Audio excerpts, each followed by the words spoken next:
Okay, so I've just sat down for my 20th meditation session, and I sit down and I have the instructions. I have to pay attention to my breath.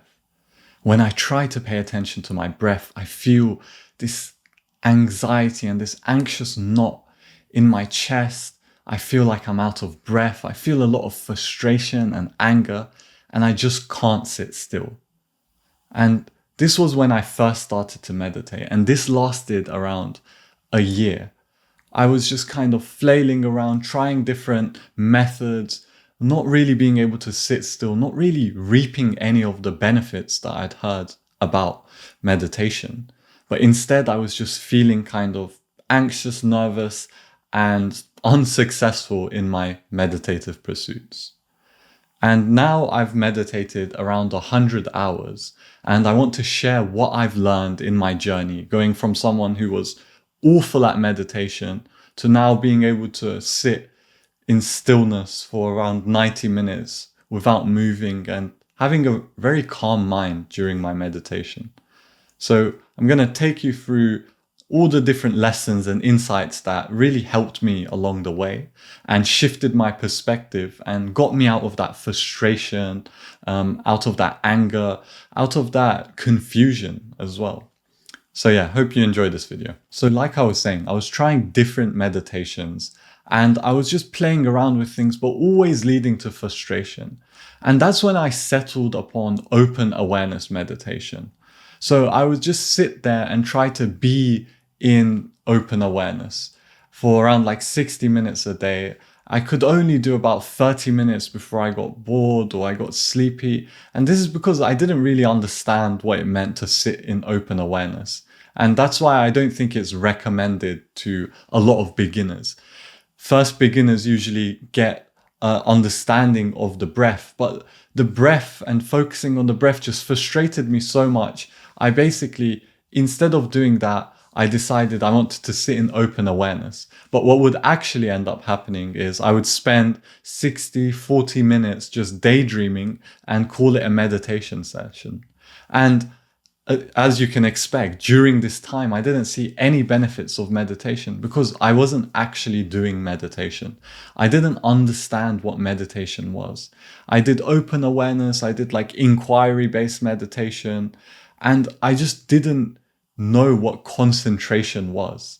And I didn't really understand what meditation was as a whole. At the time, I felt like I was being productive. I felt like I had to do 60 minutes because I heard one person say they did 60 minutes and it was someone that I really admired.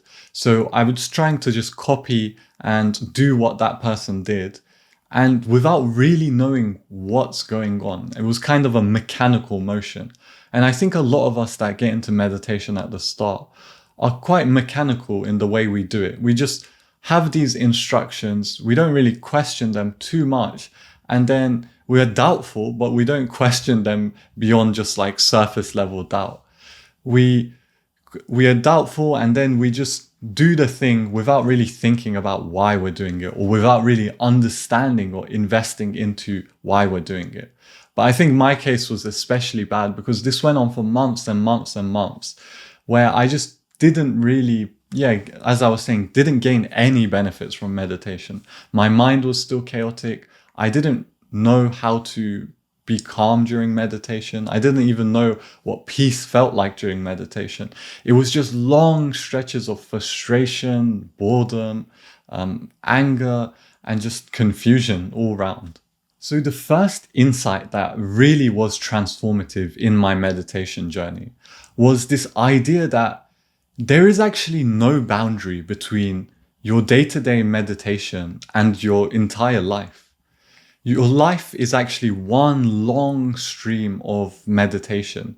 And this might sound confusing if you've just gotten into meditation and you're like dedicating like 20 minutes a day, maybe 10 minutes a day, maybe an hour a day.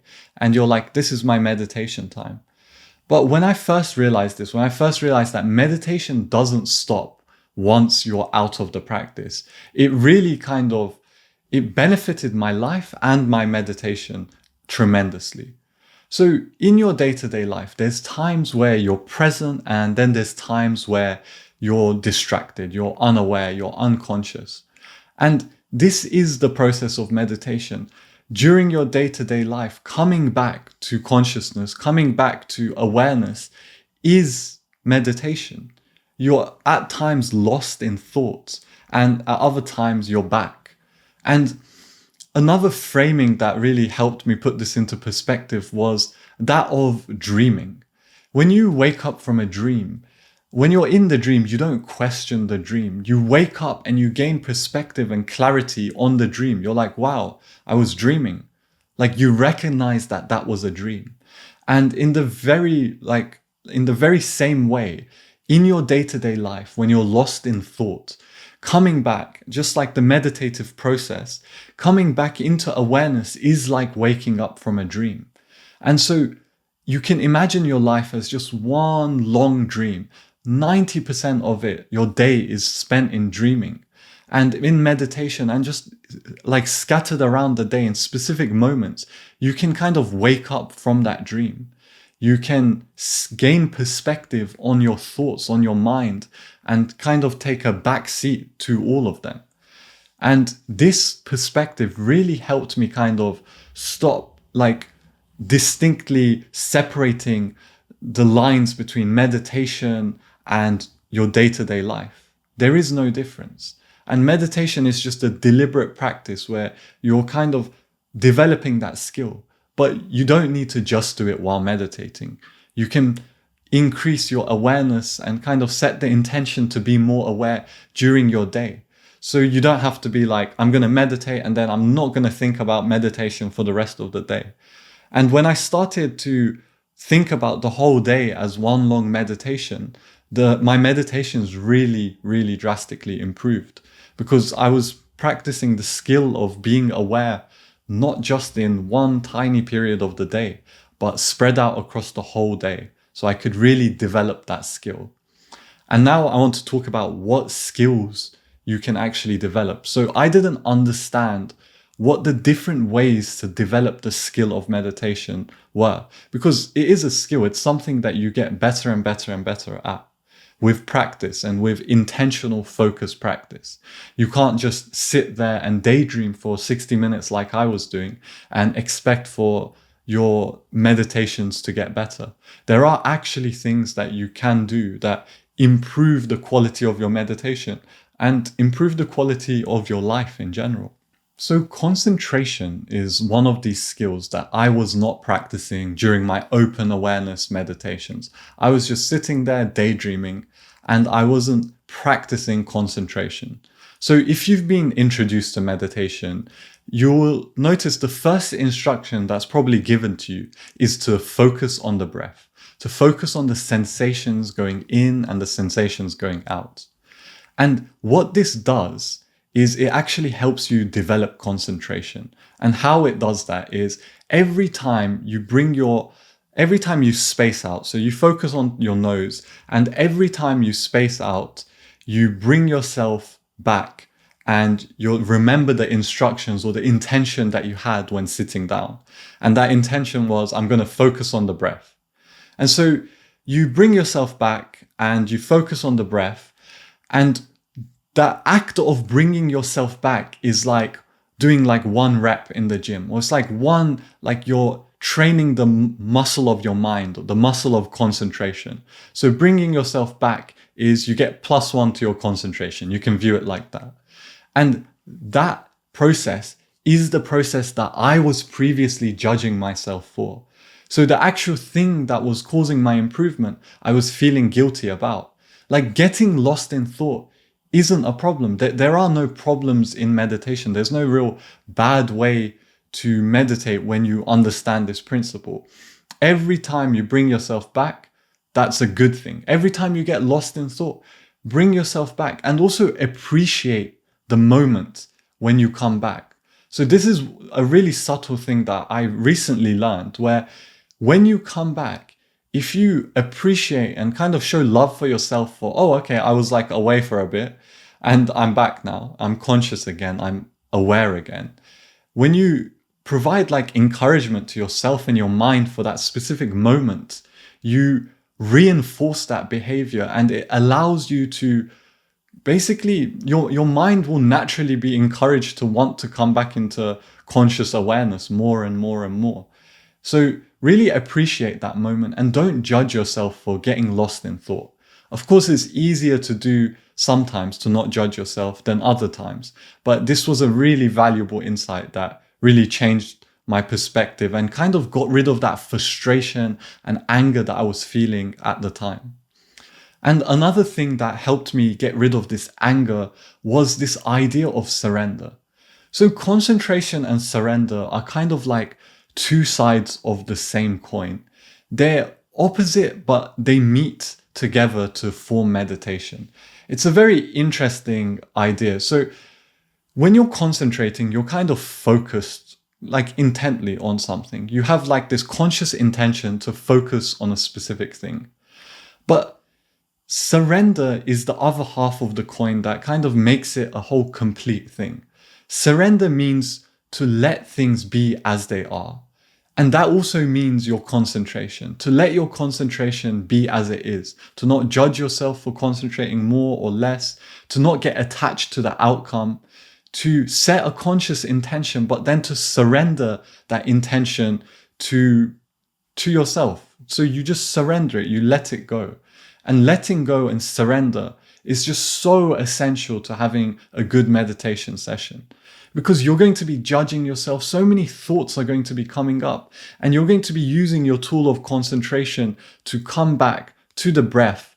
But those thoughts will be dealt with your ability to surrender. So they will be like how trapped in thought and how much your mind wanders is largely to do with your ability to let that thought go, to not engage in that thought, to not take it seriously in a sense. You let it come, you let it be, and then you let it go.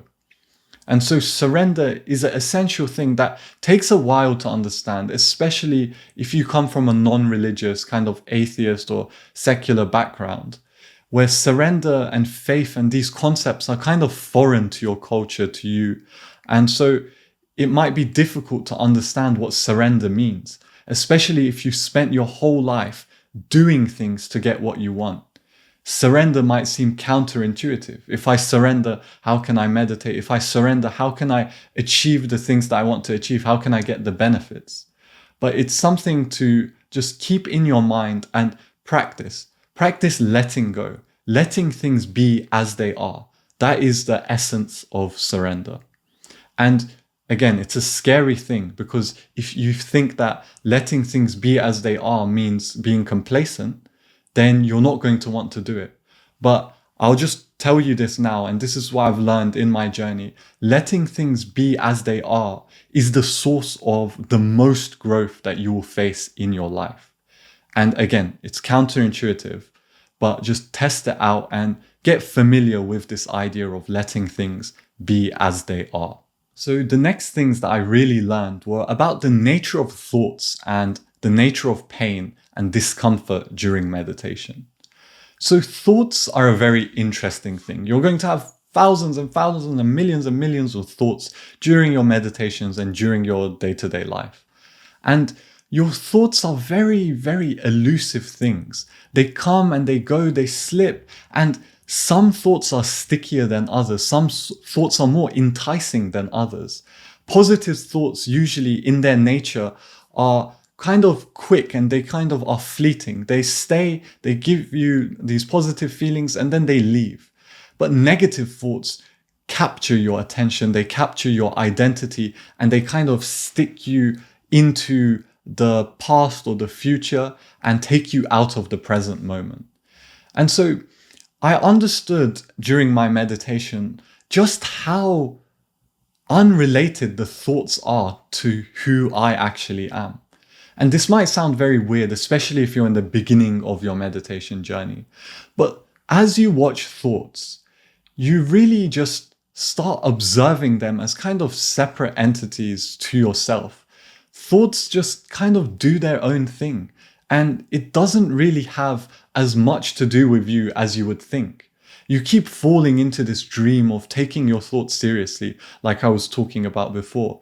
But thoughts, they come, they go, and the more you watch them come and go, the more you realize that you stay the same despite the thoughts coming and going. And so that's a very interesting and weird feeling. And I think it comes with just a lot of time, a lot of watching, and a lot of understanding, and just seeing their different behaviors. You're like, oh wow, that thought just really came out of nowhere, captured me, and now it's gone. Where did it go? It just disappeared into nothingness. And this is a very like interesting, surreal experience. And it's something that just really, it takes you, it gives you more perspective during your meditations. And the second thing is the nature of pain and suffering during meditation. So if you meditate, you are inevitably going to run into suffering and pain, and you're going to run into a lot of discomfort in your body, discomfort in your mind. And this discomfort really captures your attention at times. And the pain feels like it's the most important thing in the world. And recently, as I've been meditating on this idea of pain and what it actually means to feel pain, what it means to suffer during meditation, I've noticed something very interesting. So, pain in meditation is guaranteed. It is inevitable. But suffering is completely optional, and suffering comes and goes. And let me break that down so it's very concrete. So when you have painful sensations in your body, so let's say your legs are going numb, or you have this itch, or maybe you just feel like a sinking in your stomach. This is pain. This is not suffering just yet. Your body experiences pain. It's a natural part of being a human. Suffering is actually resistance to pain. And this was mind-blowing. And once I understood this, I could sit still in like pretty much like insane levels of pain, like a 7 out of 10 level of pain for like 90 minutes while my mind was still calm. And that might sound really bizarre if you haven't tried it yet, or if you haven't got to that stage yet, and if you've been meditating for like 20 minutes. But this is entirely possible if you do the thing I was talking about earlier, surrender. So pain comes up, but pain is just another sensation in your conscious experience during meditation. So you can actually let pain be exactly as it is. You can let pain be. And when you let pain just be as it is, and you don't try to fight it or move away from it or change your posture or fiddle around or lay down, and you just accept it, the weirdest thing happens. And this is very weird. It stops causing you suffering. Your mind begins to be calm, and the pain is still there, but it's no longer a life or death situation. It's no longer the most important thing in the world. The pain is there, but it doesn't affect your calmness. It doesn't affect your peace. And you can carry on with your meditation. You can even meditate on the pain. And inquiring into the nature of pain and the nature of thoughts were really two crucial parts of kind of improving my meditation journey and really getting deeper into understanding the nature of reality. And that's another thing. Initially, when I started meditation, as I'm sure many of us, we first started with this intent. I want to gain something from meditation. I want to kind of improve like my day-to-day life. I want to use meditation as a way, as like a hack to improve this, to get a boost in productivity, etc. And I started in the very same way. But as I progressed into the 100 hours of meditation, I started doing meditation for a different reason, out of curiosity and kind of an inquiry into the nature of my mind, to the nature of reality. What are thoughts? What is pain? What are sensations? What are emotions? What are feelings? And so as the time went on, it really transformed. Like my motivations for doing meditation became more about understanding the world and about truth. And so this is kind of how my progress has changed. And obviously a lot more things happened and there's a lot more I could talk about. But these are some of the most important insights that I found in my 100 hours of meditation. So yeah, I hope this video helped. I hope it served as like a lamppost or a guide in your journey as well. And maybe you can relate to some of the things I've expressed, and hopefully this video helped you out. Thank you for watching and take care.